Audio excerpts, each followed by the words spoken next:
Assalamualaikum warahmatullahi wabarakatuh. Waalaikumsalam warahmatullahi wabarakatuh.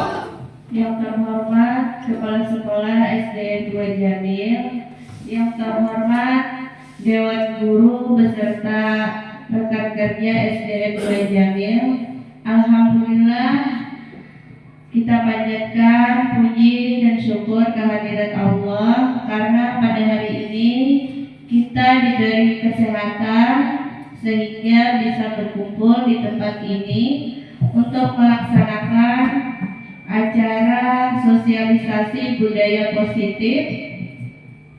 Di sini saya sebagai moderator ingin membacakan susunan acara sebagai berikut. Acara yang pertama yaitu pembukaan, acara yang kedua sambutan dari Kepala Sekolah SDN 2 Jamil, acara yang ketiga sosialisasi budaya positif yang akan disampaikan oleh Ibu Rahayu, acara yang keempat sesi tanya jawab, yang kelima doa, dan yang keenam penutup. Untuk mempersingkat waktu, maka kita akan memasuki ke acara yang pertama yaitu pembukaan. Untuk membuka acara ini, marilah kita membacakan basmalah. Bismillahirrahmanirrahim. Terima kasih. Acara yang kedua yaitu sambutan dari Kepala Sekolah SDN 2 Jamil. Kepada Bapak dipersilakan.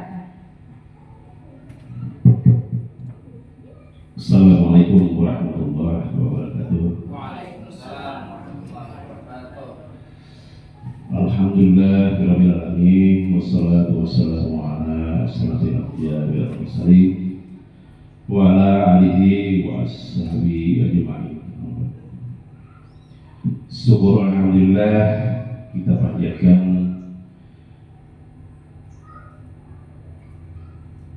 bahwasanya kita dapat berkumpul di tempat ini di waktu ini untuk acara sosialisasi budaya positif, untuk melengkapi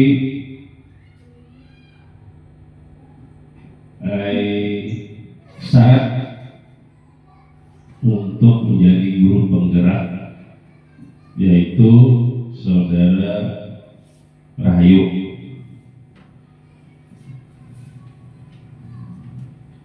Untuk menghemat waktu, maka acara sosialisasi ini segera kita laksanakan.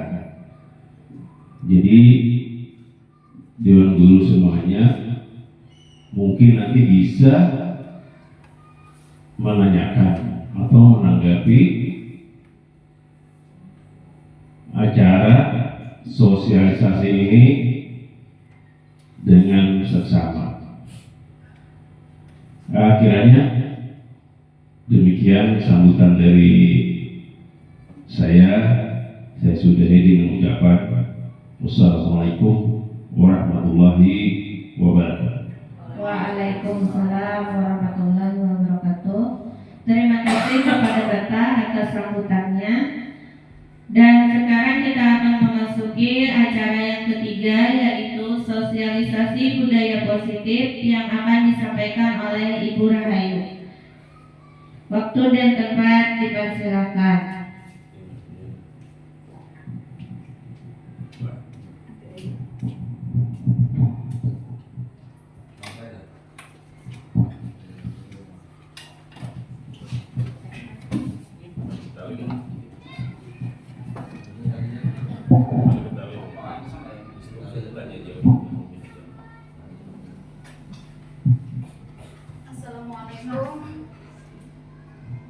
Assalamualaikum warahmatullahi wabarakatuh. Waalaikumsalam warahmatullahi wabarakatuh.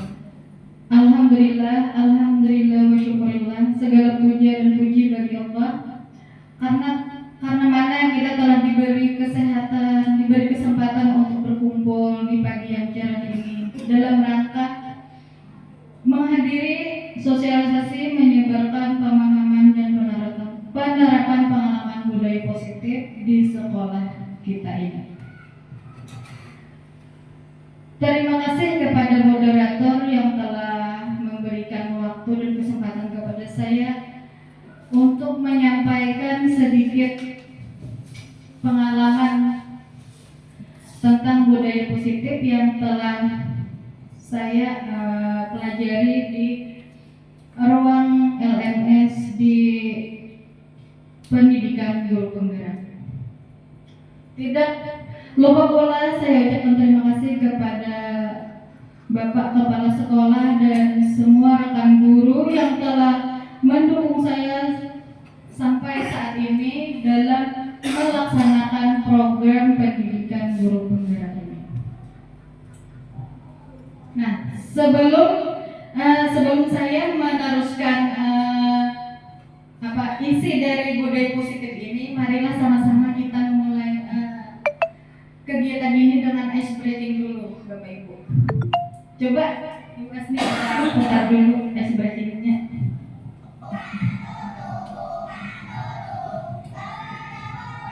Iya.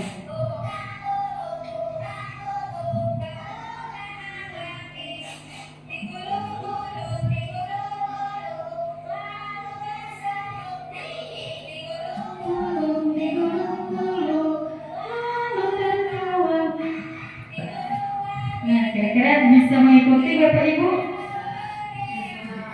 Nah, iya.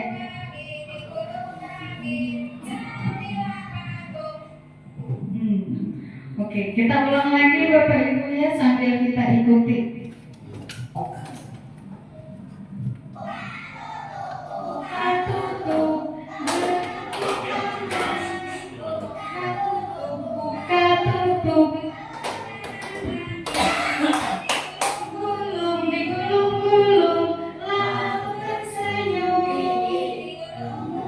Digulung-gulung lalu tertawa, haha. Digulung lagi lalu teriak, wow. Digulung lagi jadilah patung. Oke, next. Nah, untuk budaya positif ini, konsep inti yang kita bahas pada hari ini adalah yang pertama, perubahan paradigma belajar. Kemudian yang kedua, disiplin positif. Lanjut ke nilai-nilai kebajikan, terus kebutuhan dasar manusia. Kemudian motivasi perilaku manusia, lanjut lagi ke posisi kontrol guru, terus keyakinan kelas dan segitiga restitusi yang terakhir. Next. Nah, pada pembelajaran dengan paradigma baru ini, pembelajaran dengan paradigma baru merupakan pembelajaran yang dirancang berdasarkan prinsip pembelajaran berdiferensiasi, sehingga para peserta didik belajar sesuai kebutuhannya berdasarkan tahap perkembangan sesuai teori psikologi modern untuk mewujudkan profil pelajar Pancasila. Kemarin waktu kita bikin visi misi, kita sudah membahas tentang profil pelajar Pancasila. Ada 6 dimensi itu. Siapa yang masih ingat apa 6 dimensi itu? Ibu Patul? Pakai mic-nya, Bu. Ya, yang pertama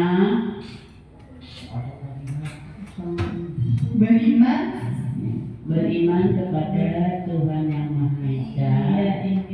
Yang kedua, kebinekaan global.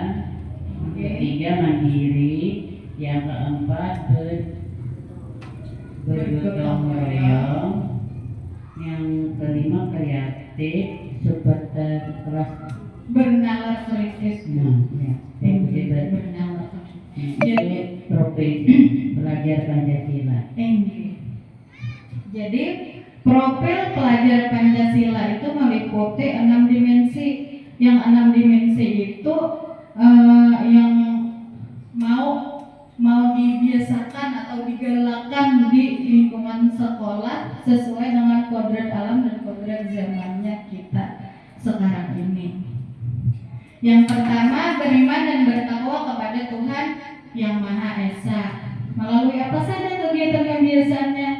Bisa melalui yasinan, bisa melalui berdoa pagi di awal ataupun di akhir pelajaran, atau bisa juga membaca surah-surah pendek, bisa juga itu. Selain itu, kegiatan bersalaman itu juga bagus meningkatkan pembiasaan untuk beriman dan bertakwa kepada Tuhan yang Maha Esa. Kebenekaan global. Nah, untuk kebenekaan global ini biasanya kita sering kan melaksanakan jalan santai pada waktu jalan santai 17 Agustus pada waktu 17 Agustusan atau lomba-lomba, atau bisa juga memakai baju adat. Nah, itu bentuk perwujudan dari kebinekaan global. Lanjut, bergotong royong. Ini sudah sering kita laksanakan bergotong royong ya kalau ibu olahraga mungkin. Atau gotong royong kebersihan lingkungan sekitar, bisa bersihan halaman atau mengambil sampah. Lanjut ke mandiri. Untuk mandiri ini biasanya siswa bisa mengerjakan tugas-tugasnya atau bisa berdiskusi dengan teman-temannya secara mandiri dan kita cukup menontonnya saja. Terus yang berikutnya bernalar kritis. Nah, untuk bernalar kritis ini siswa di sini melalui pembelajaran di kelas bisa mengeluarkan pendapatnya, bisa berpikir istilahnya lah di kelas. Apa yang kita tanyakan pada siswa, dia bisa mengeluarkan pendapatnya.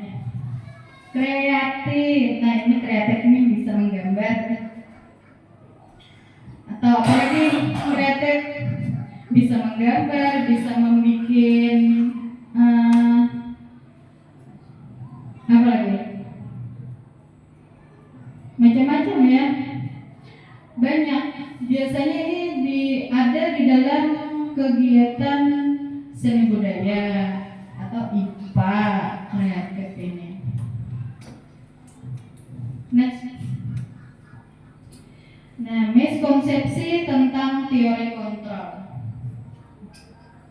Bapak Ibu yang terhormat, kadang kita berpikir, berilusi bahwa kita sebagai orang dewasa berhak untuk memaksa kepada orang yang lebih muda.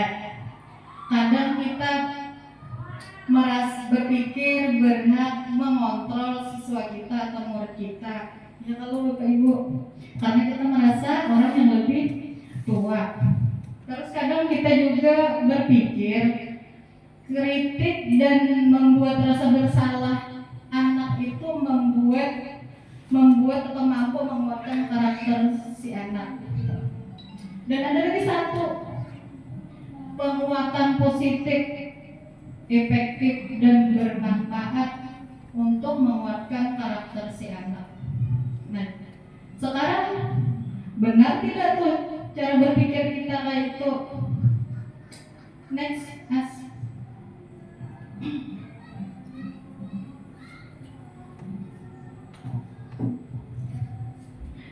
Dari slide sebelumnya tadi mungkin kita masih bingung itu apakah kita berpikir seperti itu, apakah sudah pas atau belum. Mengubah paradigma stimulus respon ke pendekatan teori kontrol, karena setiap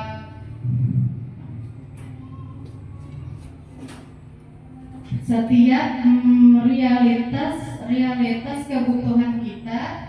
Kalau kita terkadang stimulus respon itu tentang dunia, oh sama saja kebutuhannya, padahal setiap orang kebutuhannya berbeda-beda. Terus memiliki gambaran terhadap dunia pun juga berbeda-beda. Kalau teori kontrolnya, kalau responnya mungkin sama saja gitu. Padahal berbeda-beda.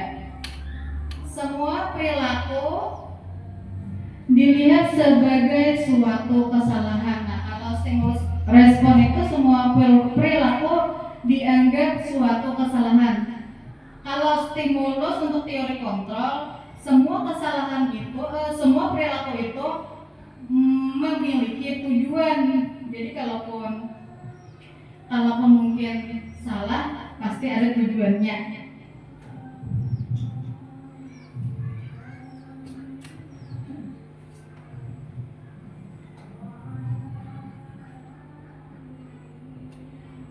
Nah, saya bisa mengontrol orang lain, sedangkan untuk teori kontrolnya kita sendiri tidak bisa mengontrol orang lain. Yang bisa mengontrol hanya diri kita sendiri saja yang bisa kita kontrol. Kita tidak bisa mengontrol orang lain. Oke, ada pada saat bujukan geger pilihan kolaborasi. Nah, iya.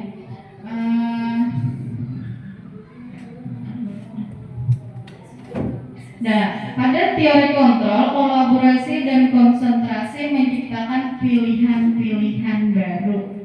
Sedangkan untuk stimulus responnya pada saat pemaksaan pada saat bujukan gagal. Nah, kalau stimulus respon biasanya gagal, bujukan gagal. Tapi kalau teori kontrolnya, kolaborasi dan konsentrasi itu menciptakan pilihan baru.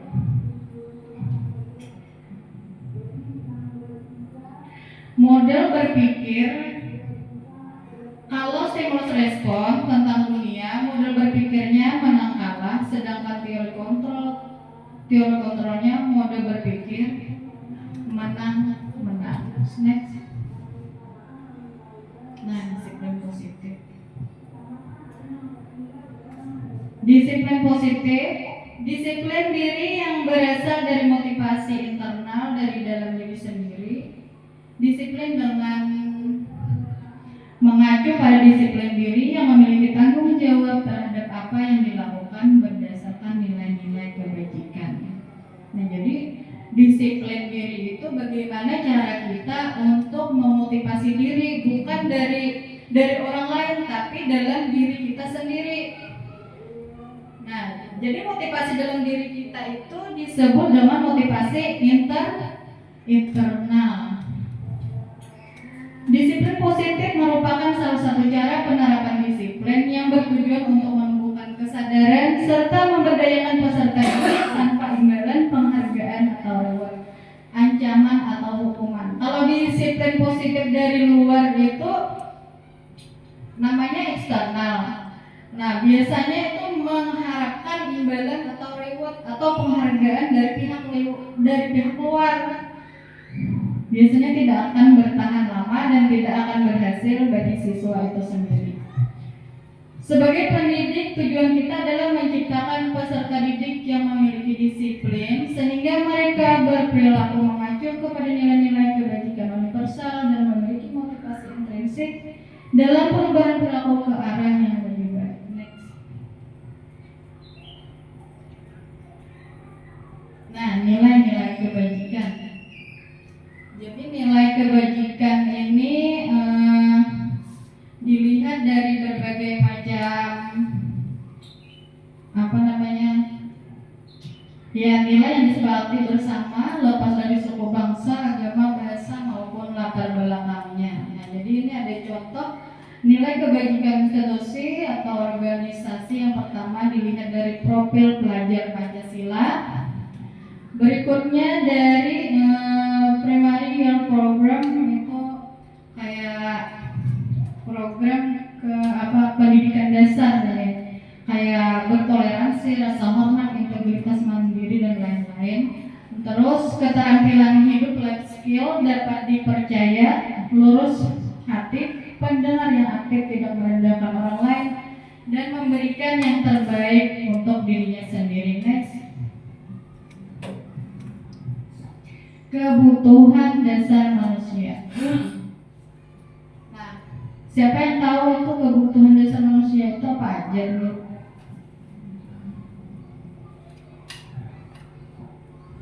Silakan, Ibu Atom. Apa yuk kebutuhan dasar manusia? Perlu apa kita sebagai manusia? Apa Pak? Ini makan, minum, apa lagi? Pakaian, apa lagi?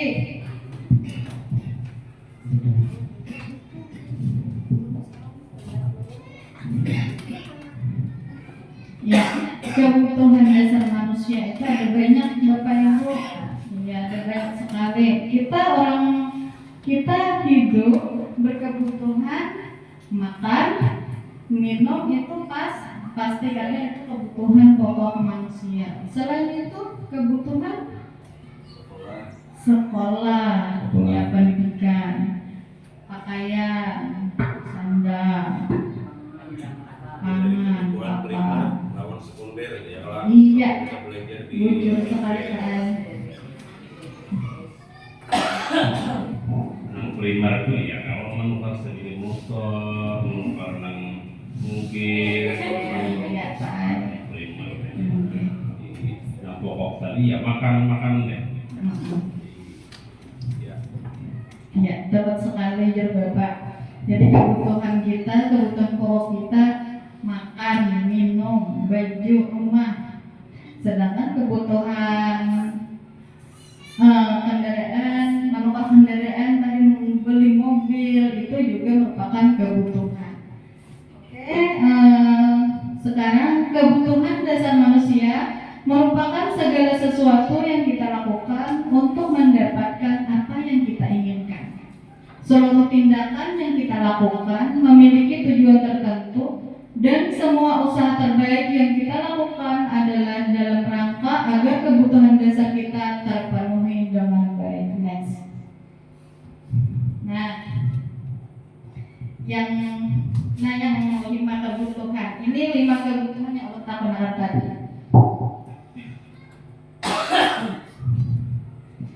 Lima kebutuhan dasar manusia. Jadi nangaran makan tadi, makan, minum. Nah, itu untuk kebutuhan bertahan hidup. Jadi kita bukan hanya makan, minum, tempat tinggal, keamanan dan kesehatan untuk bertahan hidup, tapi juga ada kasih sayang, kekuasaan, kebebasan dan juga kesenangan. Kalau kita hanya untuk bertahan hidup tapi kita tidak senang, bersedih, kada bahagia. Kalau Bapak Ibu, kalau kita kada bebas, kita kada bahagia juga. Nah, begitu pun makanya dari 5 kebutuhan dasar manusia ini saling melengkapi dan saling memenuhi satu sama lain. Next. Nah, motivasi perilaku manusia yang dari dalam dari luar tadi ini Bu. Motivasi perilaku manusia biasanya didorong. Nah, ada 2 pendorongnya, dari luar ataupun dari dalam. Yang dari luar ngarannya motivasi ekstrinsik, sedangkan yang dari dalam ngarannya intrinsik. Yang dari luar ini yang namanya ekstrinsik ini untuk menghindari ketidaknyamanan atau hukuman. Biasanya ini takutan Bapak Ibu. Nah, jadinya aku melakukan segala sesuatu yang ada aturannya di kelas ataupun di sekolah tersebut. Takutan ini jadi menghindarinya. Nah, itu namanya motivasi ekstrinsik. Terus untuk mendapatkan imbalan atau penghargaan dari orang lain. Nah, bila diupahnya hakun melakukan itu ngarannya motivasi ekstrinsik dari luar. Diupahnya hakun kawarung misalnya, kita aja kalau masih kawarung hakuninya bukan karena keinginan dari dalam dirinya sendiri kawarung tadi, atau menyapu perpustakaan yakin atau kelas karena ada peraturan atau keyakinan di kelas kalau kedua sesapu begini misal jadinya ini hakun. Nah itu untuk ketidaknyamanan atau hukuman. Kalau untuk imbalan penghargaan tadi kalau bukan barunya mau melakukan. Berikutnya untuk menjadi orang yang mereka inginkan menghargai dirinya sendiri dengan nilai-nilai yang mereka percayai yaitu motivasi intrinsik. Nah ini hakun melakukan sendiri apa yang kita mau, apa yang ia mau, apa yang sesuai dengan kita inginkan dia melakukan sendiri. Misal ada jadwal bahasa sapu, besok jadwal bahasa sapu nih. Jadi anak didik kita ini bahasa sapu pada bulunya sebelum bulu karena itu merupakan tugas dan tanggung jawabnya sebagai peserta didik di kelas itu. Nah itu merupakan motivasi intrinsik dari dalam dirinya. Next.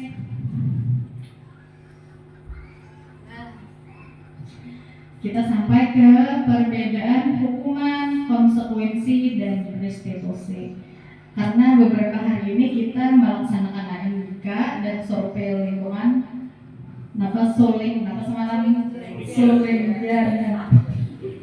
Solingjar singkatannya aja survei lingkungan belajar.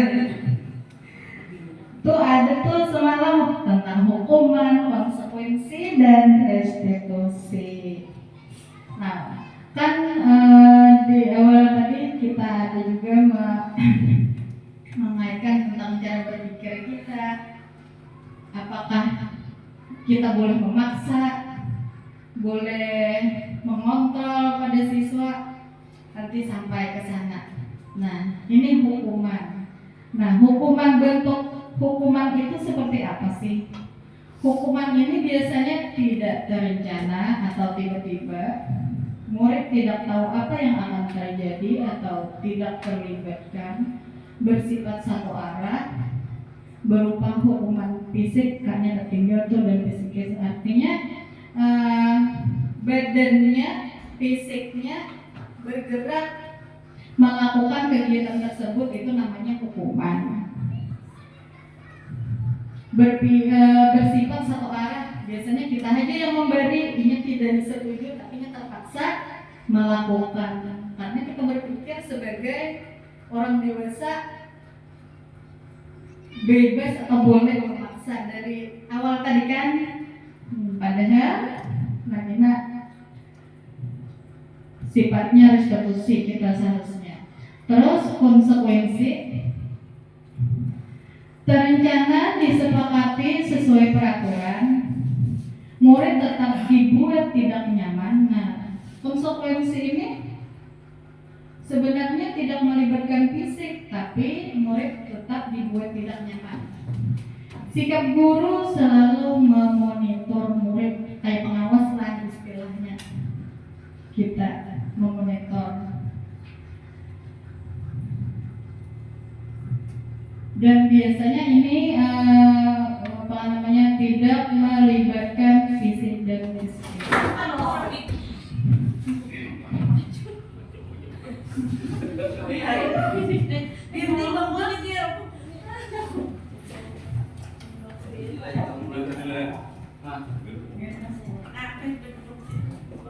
Oke, selanjutnya restitusi. Restitusi ini adalah proses menciptakan kondisi bagi murid untuk memperbaiki kesalahan. Terus yang kedua, proses kolaborasi yang mengajarkan murid untuk mencari solusi sendiri. Nah, di restitusi ini kita disarankan untuk menyelesaikan setiap masalah melalui restitusi ini. Artinya berkolaborasi lawan siswa, bersama-sama lawan siswa dipandirakan apa masalahnya. Nah, proses menciptakan kondisi bagi murid untuk memperbaiki kesalahannya. Jadi anak kita ini diajari bertanggung jawab, Bapak Ibu. Diajari bertanggung jawab lawan setiap perilaku yang dia buat. Setiap kesalahan yang dia buat, kita tuntun anak kita ini sekira dia mau bertanggung jawab untuk memperbaiki kesalahannya. kita ice breaking dahulu. Iya. Yuk, sama-sama kita bergerak. Bisa bergerak kita dulu.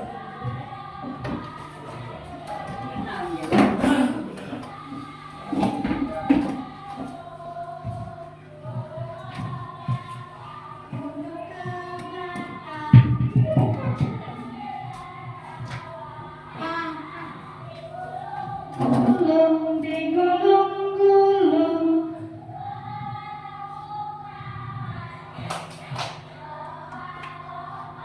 melompat-lompat. Bisa kita mulai Bapak Ibu? Ya, kita ulang.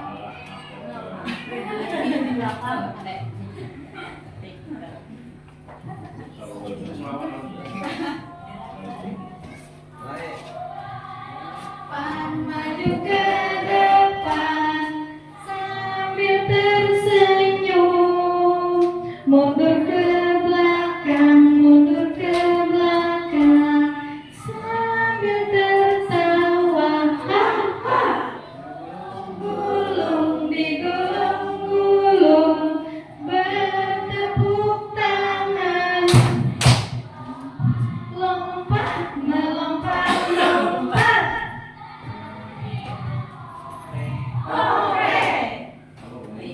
Iya, terima kasih Bapak Ibu.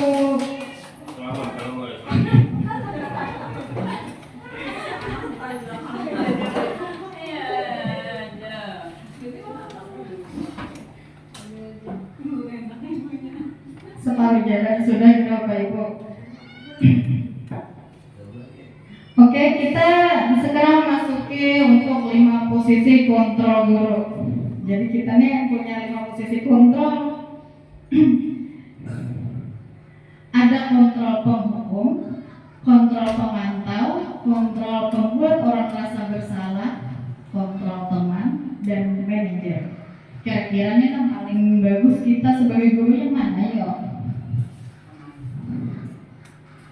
Silakan, namanya tadi bisa dipilih.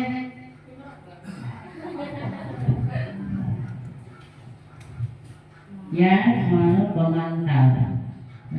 Sebagai atau Ibu Pak Nurjana sebagai pemantau. Kalau Bapak Sarau sebagai apa Pak? Dia memilihnya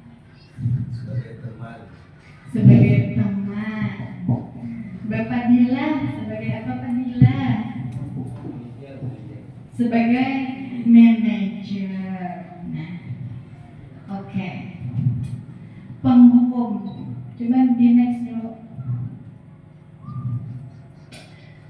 Nah, tadi ada posisi kontrol kita sebagai guru ada 5. Yang pertama penghukum, yang kedua pembuat rasa bersalah, yang ketiga sebagai teman, yang keempat sebagai pemantau, yang kelima sebagai manajer. Oke, next. Nah, ini contoh kasus Bapak Ibu. Kasus di mana siswa tidak memakai atribut lengkap saat upacara bendera. Di sini hormat kepada bendera selama 1 jam. Terus berapa kali Bapak Ibu harus memberitahu kamu selalu saja mengecewakan ibu atau bapak. Nah, dari dua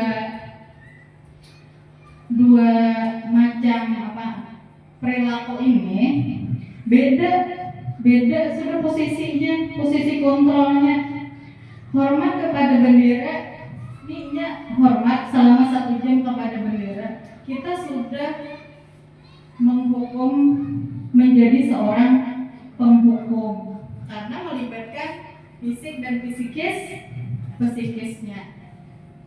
Terus yang berikutnya, berapa kali Bapak Ibu harus memberitahu kamu selalu saja mengecewakan ibu dan bapak. Siswa kita ini, murid kita ini menjadi merasa bersalah walaupun kita sudah menghukum, tapi di dalam hatinya ini dia merasa bersalah. Mungkin suatu hari nanti dia ingat akan dahulu tuh ibu ini ya mungkin sama kayak kita sebagai dulu aku didirikan bapak ibu waktu apel ya kalau waktu kita SD kan waktu kita SMP datang terlambat kita berdiri dulu rancak ya kalau pernah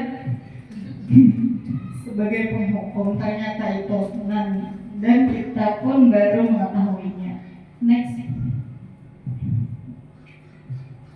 Nah, masih kasus siswa tidak memakai atribut tadi. Nah, kalau posisi sebagai teman apa? Ayo dong ikuti aturan sekolah. Tolong bantu ibu dan bapak ya sekali ini.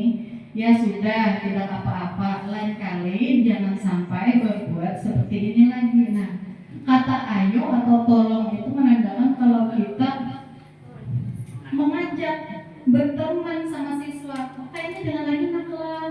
Ayo, tolong ayo jangan lagi nakal. Ayo dong, ikuti aturan kita. Jangan datang terlambat lagi. Nah, itu posisi kita sebagai teman. Next. Oh, belum. Pemantau. Nah, pada posisi pemantau ini kamu sudah melanggar peraturan sekolah. Kamu tahu konsekuensinya kan? Setelah upacara kamu beli atribut ke koperasi dan jangan diulangi lagi. Nah, itu kita mengingatkan posisinya pemantau ini. Mengingatkan kepada siswa kalau tidak punya atribut beli di tempat yang ada menjual atribut tersebut dan jangan diulangi lagi. Next. Nah, ini posisi manajer. Posisi manajer ini berfungsi untuk memperbaiki kesalahan siswa atau sekiranya memperbaiki kesalahannya. Apakah kamu tahu kesalahanmu? Kira-kira bagaimana memperbaiki kesalahanmu? Nah, itu kalimatnya. Jadi manajer. Next. Nah, bertanggungan kita nanggung ibu. Yuk. Posisi kontrol, apakah aku? Saya kecewa sekali dengan kamu. Ya, silahkan siapa yang ingin menanggapi? Bapak Rahmat mungkin.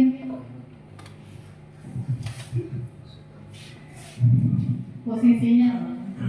Posisi kontrol rasa bersalah. Iya, tepat sekali Pak Rahmat. Itu saya kecewa sekali dengan kamu. Kenapa kamu selalu melakukan kesalahan itu? Jadi dia merasa bersalah si anak dengan mengatakan seperti itu. Next. Nah, kamu tidak pernah benar melakukannya. Apa tuh? Hilda?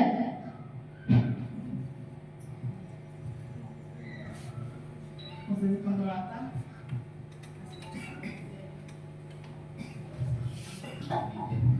Belakang Pak Ahmad.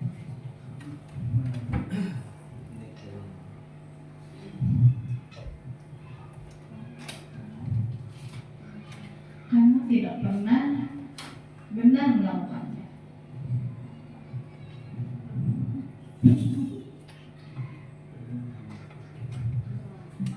Kontrol.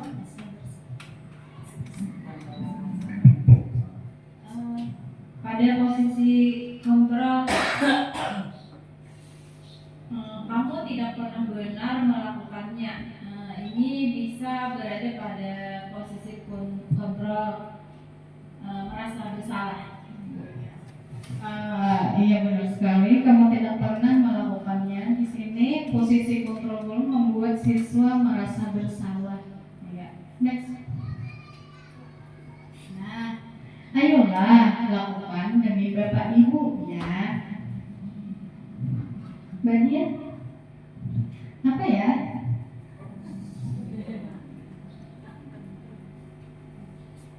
Silakan. Posisi kontrol apakah aku? Ayolah lakukan demi Bapak Ibu ya. Itu posisi kontrol teman. Iya, tepat sekali. Jadi ayolah, kalau ada kata ayolah, tolong. Nah, kita mengajak dari posisi kita mengajak siswa jadi menjadi sebagai teman, berkolaborasi menjadi sebagai teman dengan kita. Next.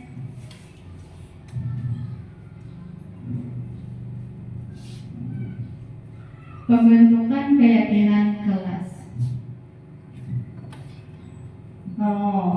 Pembentukan keyakinan kelas yang pertama ciri-cirinya bersifat abstrak berupa pertanyaan universal, dibuat dalam pertanyaan positif sedikit saja agar mudah diingat sesuai dengan kondisi kelas dan sekolah sehingga mudah diterapkan. Kemudian semua warga sekolah atau warga kelas dilibatkan. Next. Segitiga restitusi yang terakhir ini sudah segitiga restitusi. Segitiga restitusi adalah suatu proses dialog yang dijalankan oleh guru agar dapat menghasilkan murid yang mandiri dan bertanggung jawab. Jadi dari segitiga restitusi ini kita menuntun siswa, membimbing siswa untuk menyelesaikan semua permasalahannya dengan mandiri dan bertanggung jawab. Dengan cara apa? Yaitu dengan cara tahapan segitiga restitusi. Yang pertama kita menstabilkan identitasnya dulu, terus validasi tindakan yang salah, kemudian yang terakhir menanyakan keyakinan. Next.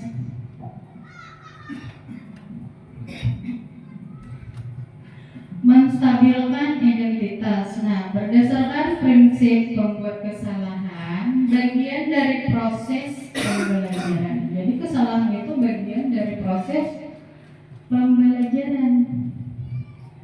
Yang pertama, kalimat ini kalimat yang digunakan, yang biasa digunakan pada saat menstabilkan identitas. Yang pertama, berbuat salah itu wajar. Terus, tidak ada manusia yang sempurna. Ibu bapak juga pernah melakukan itu.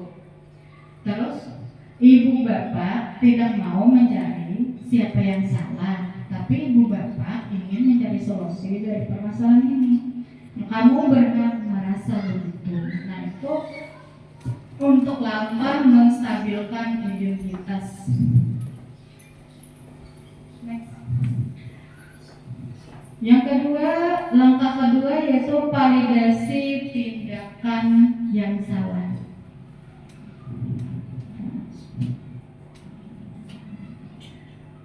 Berdasarkan prinsip setiap perilaku berupaya memenuhi suatu kebutuhan tertentu. Nah, kamu pasti punya alasan. Jadi kalimatnya ada juga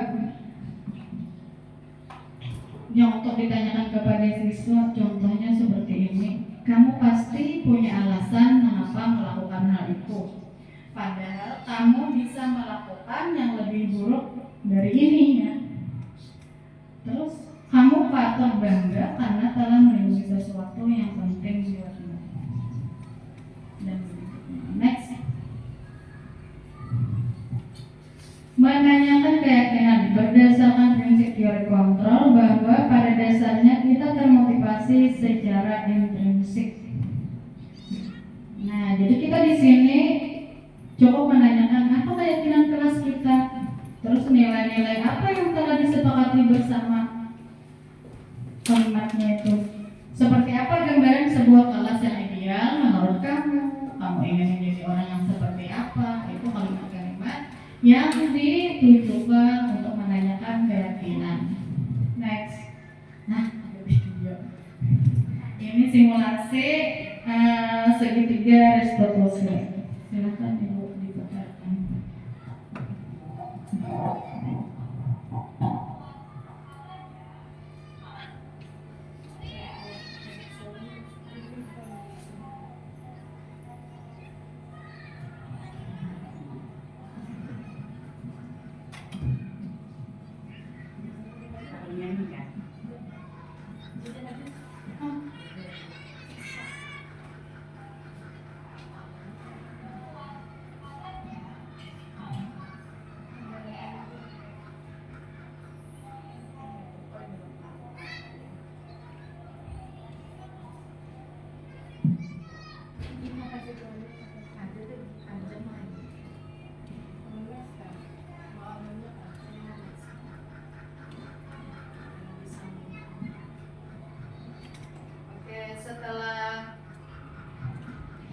Setelah video tentang segitiga restitusi tadi, berikutnya adalah nakal otot. Dalam penerapan disiplin positif, hendaknya guru memiliki standar kepribadian, profesional dan sosial yang baik, di mana guru mampu merefleksikan dirinya dalam posisi kontrol saat ini. Bagaimana perjalanan dirinya sebagai among manajer yang menuntun murid-muridnya menjadi insan yang adil, merdeka dan bertanggung jawab sesuai dengan standar nasional pendidikan. Next. Ada ice breaking penutup nih.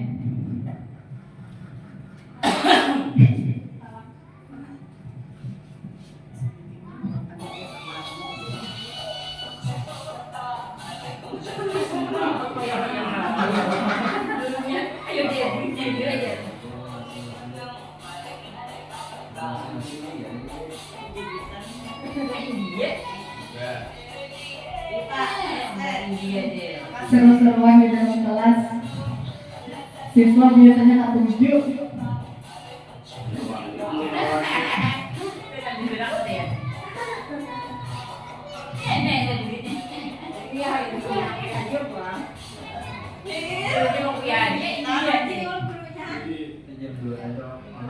Sekilas ke ice breaking di dalam kelas.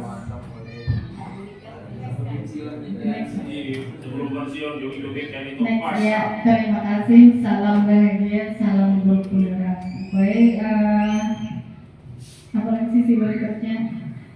Demikian dulu sosialisasi singkat dari Ulun. Mudah-mudahan bermanfaat bagi Bapak Ibu.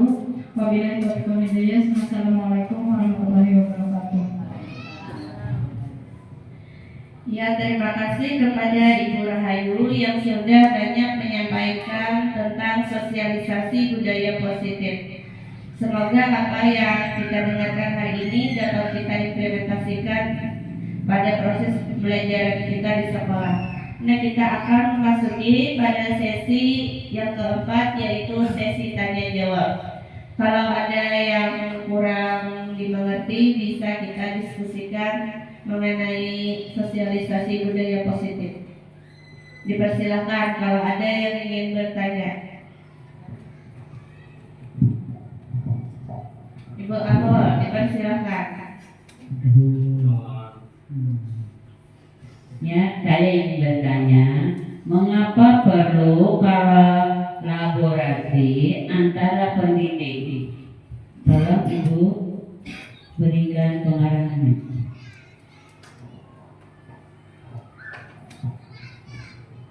Kalau pengarahannya kita lempar dulu ke lawanan. Ayo Pak Rahmat. Silakan siapa yang bisa membantu. Karena kita di sini saling share, saling berbagi.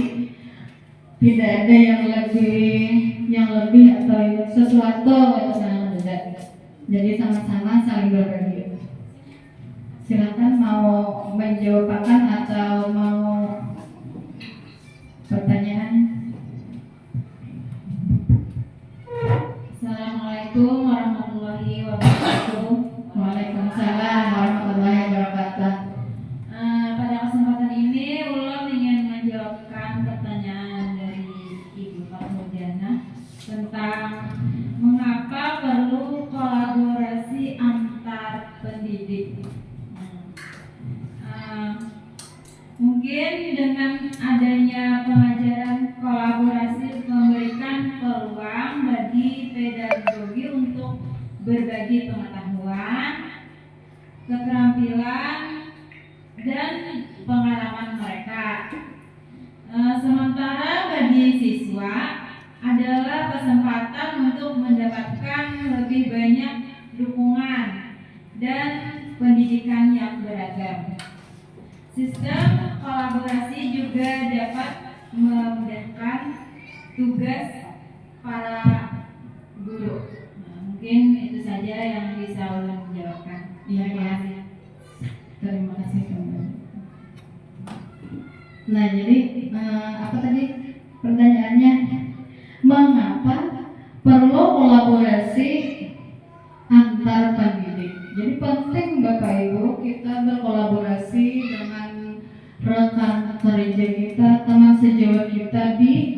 sekolah ini. Karena apa?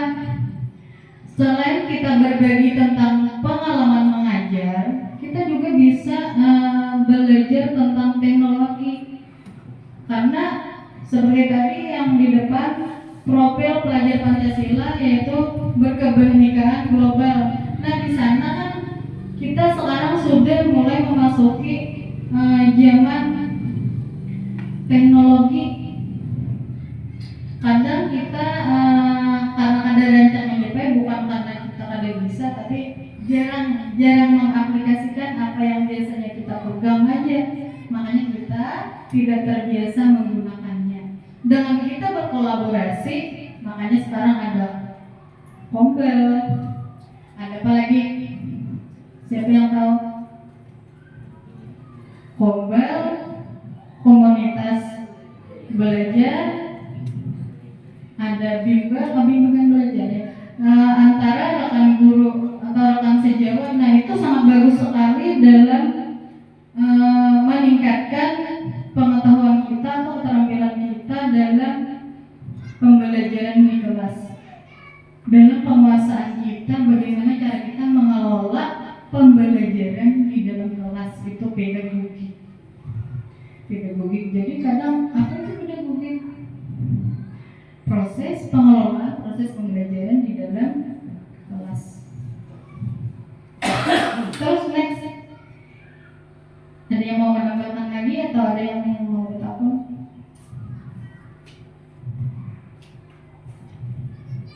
Silakan. Telepon. Assalamualaikum warahmatullahi wabarakatuh. Terima kasih diberi kesempatan untuk memberikan sebuah pertanyaan. Sebelumnya juga terima kasih kepada Ibu Rahayu itu sebagai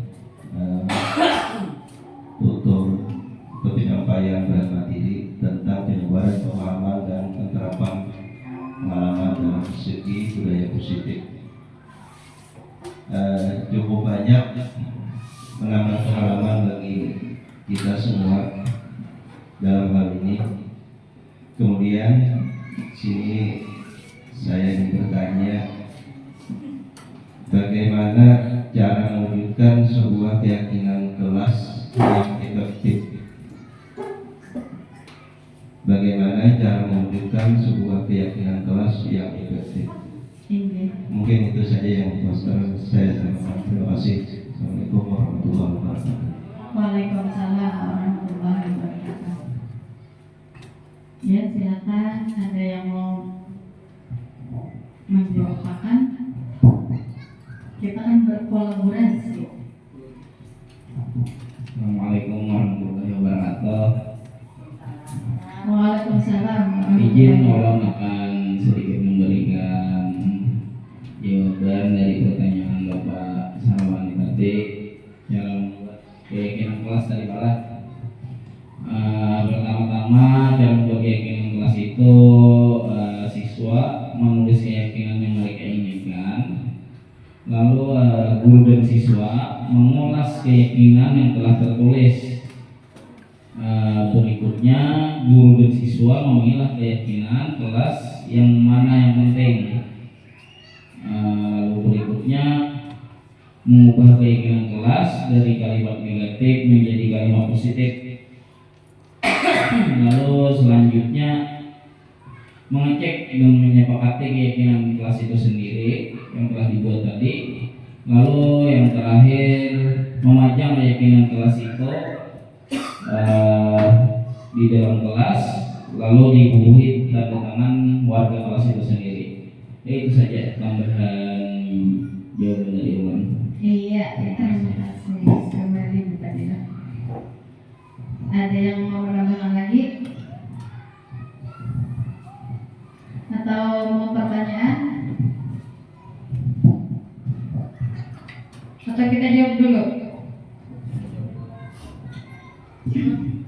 Nah, bagaimana dari pertanyaan Bapak Sarwani tadi, bagaimana cara mewujudkan sebuah keyakinan kelas yang efektif di dalam kelas. Nah, kayak apa ya kita membuat keyakinan kelas? Yang pertama, kita bisa secara langsung menanyakan kepada siswa, atau sebelumnya kita membuat diskusi, membuat kelompok diskusi bersama siswa. Kita bisa membuat, misalnya siswa kita ada 10, kita bisa bagi dalam cara berhitung atau dalam cara terserah senyamannya ibu lah membagi kelompoknya. Jadi dibagi menjadi 3 kelompok misal. Setiap kelompok menulis keyakinan mereka sendiri, apa yang mereka yakini tentang peraturan di kelasnya, ditulis dan dipresentasikan di depan kelas. Nah, setelah ditulis, guru dan siswa mengulas keyakinan kelas tersebut di depan kelas. Jadi setiap kelompok bisa mempresentasikan di depan kelas hasil diskusi mereka yang tadi, Pak. Nah, setelah dipresentasikan, dikumpulkan macam-macam nih kalimat-kalimatnya. Ada jangan tidur di dalam pada saat pelajaran, jangan datang terlambat, baca doa sebelum pelajaran dimulai. Macam-macam nih kalimatnya dari siswa, banyak dikumpulkan. Contoh seperti di kelas ini ada kelihatan. Jadi ada peraturan kelas yang terpasang di kelas ini, sudah dibuat oleh Bapak Rahmat. Nah, setelah dibuat kalimat keyakinan kelas, kemudian kita memilah keyakinan kelas atau dikelompokkan keyakinan kelas tersebut menjadi keyakinan kelas yang penting, bagian-bagian yang penting. Nah, kalau sudah diulas, dipilah, kemudian kita ubah dari kalimat negatif tadi menjadi kalimat positif. Misal, jangan meletakkan sepatu sembarangan. Bisa kalimatnya menjadi letakkan sepatu pada tempatnya, jangannya dibuangi. Karena kita merubah kalimat negatif menjadi kalimat positif. Misal yang kedua, jangan berbicara pada saat Bapak Ibu di depan kelas. Misal nih, siswa menulis kayak gitu. Nah, terus kita ubah kalimatnya menjadi kalimat positif apa? Saling menghormati saat apa tadi? Saling menghormati saat guru dan teman berbicara. Saling menghormati di dalam kelas antara guru dan siswa. Bisa antara guru dan siswa, antara siswa dan siswa, saling menghargai. Jangan berkelahi, artinya saling apa tuh? Ya, kalau jangan berkelahi, saling apa?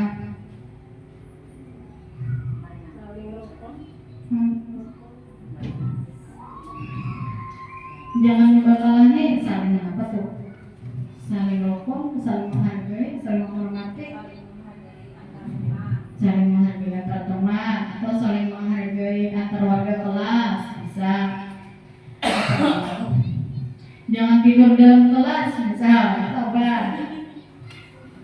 Biasanya kan ada yang mengantuk tuh melihatnya siswa kita, mengantuk aja di dalam kelas. Apa tuh? Disiplin, masuklah ke disiplin. Disiplin, jadi kan tidur itu pada tempatnya, jangan di kelas pada waktu belajar. Nah, setelah diubah dari kalimat negatif ke kalimat positif, kemudian mengecek kembali keyakinan kelas itu apakah sudah betul-betul disetujui oleh warga kelas tersebut. Nah, kalau sudah selesai semuanya, mengecek ini, sudah memilah ini, kemudian kita memajang hasil diskusi kita, keyakinan kelas kita tadi di depan, bisa di dalam kelas lah, di mana tempat tempatnya yang sekiranya nyaman dilihat oleh semua warga kelas dan dibubuhi, arti dibubuhi itu disetujui oleh semua warga kelas. Begitu kira-kira Bapak Sarwani.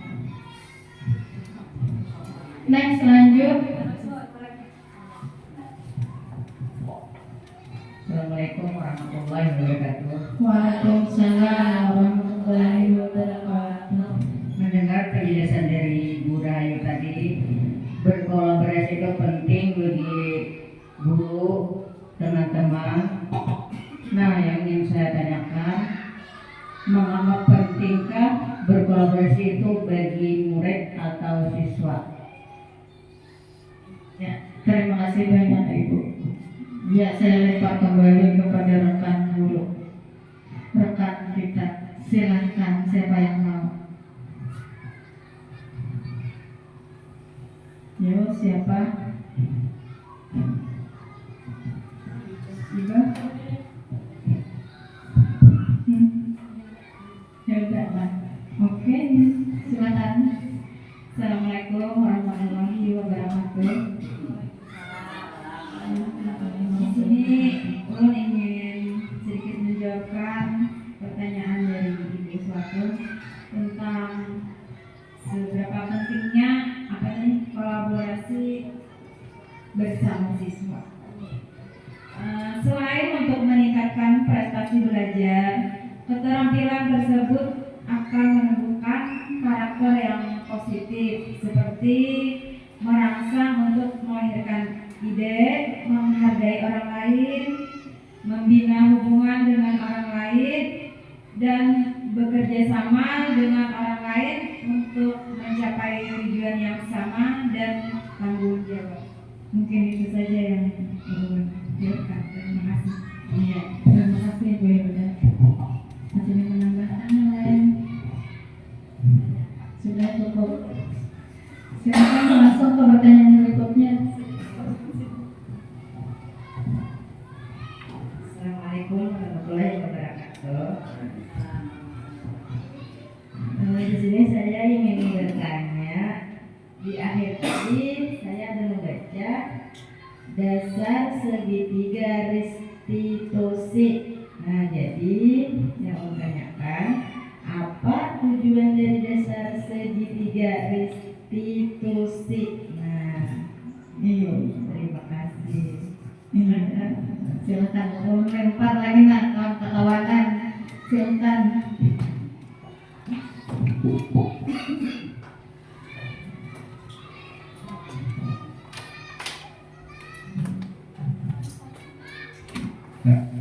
Izin menjawab langsung. Apabila ada kekurangan nanti silakan ditambahkan. Apabila ada kelebihan disimpan.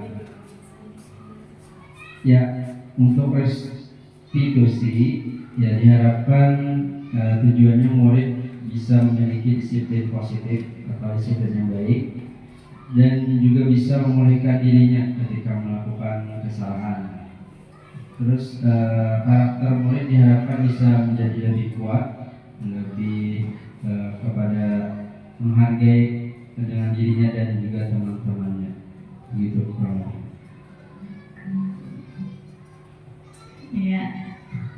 Di sini ada dua pertanyaan. Yang pertama, manfaat berkolaborasi dengan teman antar siswa tadi. Terus yang kedua adalah tujuan dari dasar segitiga restitusi itu. Apa tuh manfaatnya kalau kita menerapkan segitiga restitusi? Yang pertama tadi ujar Ibu Hilda, bagi siswa manfaat berkolaborasi itu sangat-sangat bermanfaat sekali. Karena apa? Karena dengan berkolaborasi anak didik kita akan mempunyai ide-ide baru. Karena ini bila kelompok itu berkepandiran, apa nih menjawab ini misal ini meskipun kalimatnya masih tidak baku, dia bisa mengelola ide-ide tersebut untuk menjawab soal-soal yang diberikan Bapak Ibu guru pada kelompok Nah, selain mengeluarkan ide-ide baru, dengan berkolaborasi anak didik kita bisa melatih kemandirian dan rasa tanggung jawab, berpikir kritis juga iya, karena tanpa sengaja dengan berkolaborasi tadi dia terpancing untuk berpikir kritis terhadap soal-soal atau materi-materi yang telah kita berikan kepada anak didik kita. Oke, next untuk pertanyaan yang kedua yaitu tujuan dan dasar segitiga restitusi. Nah, jadi segitiga restitusi ini suatu proses dialog yang dijalankan oleh guru agar dapat menghasilkan murid yang mandiri dan bertanggung jawab. Nah, di sini tujuannya mungkin sudah kelihatan. Jadi untuk membentuk siswa yang mempunyai budaya positif, menghasilkan murid yang mandiri dan bertanggung jawab. Nah, jadi dengan menstabilkan identitas dari kesalahan yang tadinya gagal, memperbaiki, kemudian menjadi kesalahan yang sukses. Kesalahan kita berpikir tadi di awal kan ada teori kontrol, ada teori stimulus respon dan teori kontrol. Kita mungkin berpikir kadang bahwa kesalahan itu tadi adalah suatu kegagalan atau perilaku yang salah. Tapi dengan kita menstabilkan identitas, dia akan memperbaiki sehingga hasilnya menjadi baik, sehingga dia menjadi anak yang mandiri dan bertanggung jawab keluar. Jadi bukan hanya dia melakukan kesalahan saja, tapi dia juga bisa menyelesaikan permasalahan tersebut. Terus ke validasi tindakan salah. Validasi tindakan salah ini kita bisa menanyakan next as validasi tindakan salah. Nah, kita bisa menanyakan alasan kenapa si anak tadi berperilaku seperti itu. Kamu pasti punya alasan mengapa melakukan hal itu. Nah, jadi ini bisa. Kalau kita sudah bertahun itu, artinya curhatlah kenapa pian kayak ini di sekolahan, pian kayak itu juga lah di rumah, kawan anak. Nah, awan peserta didik, kawan di sekolah. Nah, banyak anak-anak kita sekarang seperti itu. Dengan kita menanyakan memvalidasi tindakan yang salah kepada peserta didik, otomatis kita sudah melakukan pendekatan secara restitusi kepada anak. Next. Nah, berikutnya menanyakan keyakinan kepada anak. Nah, melalui menanyakan keyakinan ini kepada anak, dia akan belajar bertanggung jawab, Bapak Ibu, dengan keyakinan kelas yang telah dibuat. Misalnya kan kita harus di awal misalnya sudah membuat keyakinan kelas, jangan datang terlambat. Contoh siswa kita yang biasanya sering terlambat, siapa? Ibu Erni di kelas. Ibu Erni iya, Sipa. Nah, jadi kalau kita sudah membuat keyakinan kelas, apa konsekuensinya? Misalnya kita bisa menyelesaikan dengan segitiga restitusi. Nah, iya sih Pak, apa itu keyakinan kelas yang sudah kita buat? Tidak boleh terlambat, Bu. Nah, bagaimana? Apa yang akan kamu lakukan? Bisa begitu. Saya tidak akan mengulanginya lagi, Bu, kata si Pak. Nah, bisa begitu nanti.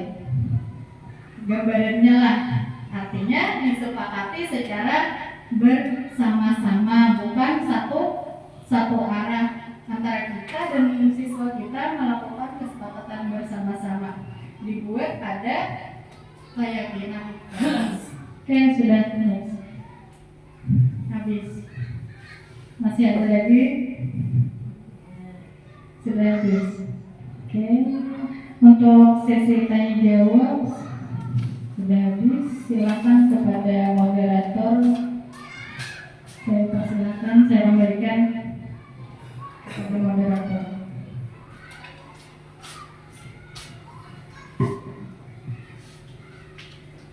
Ya, kita akan memasuki pada sesi yang kelima, yaitu doa.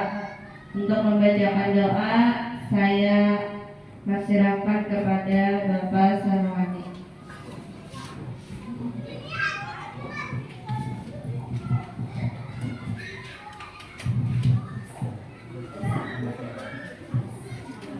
Sallallahu alaihi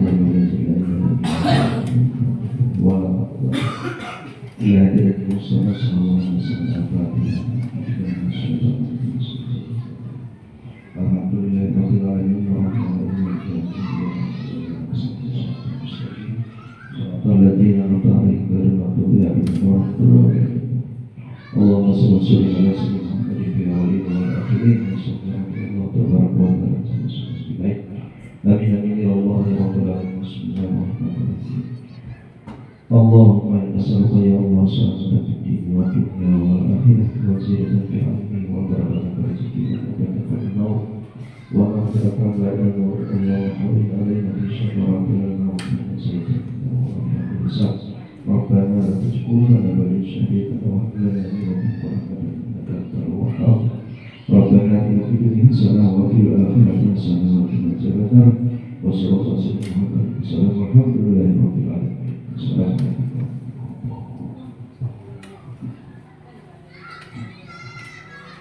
Terima kasih kepada Bapak. Sesi yang ke-6 penutup. Untuk menutup acara ini, mari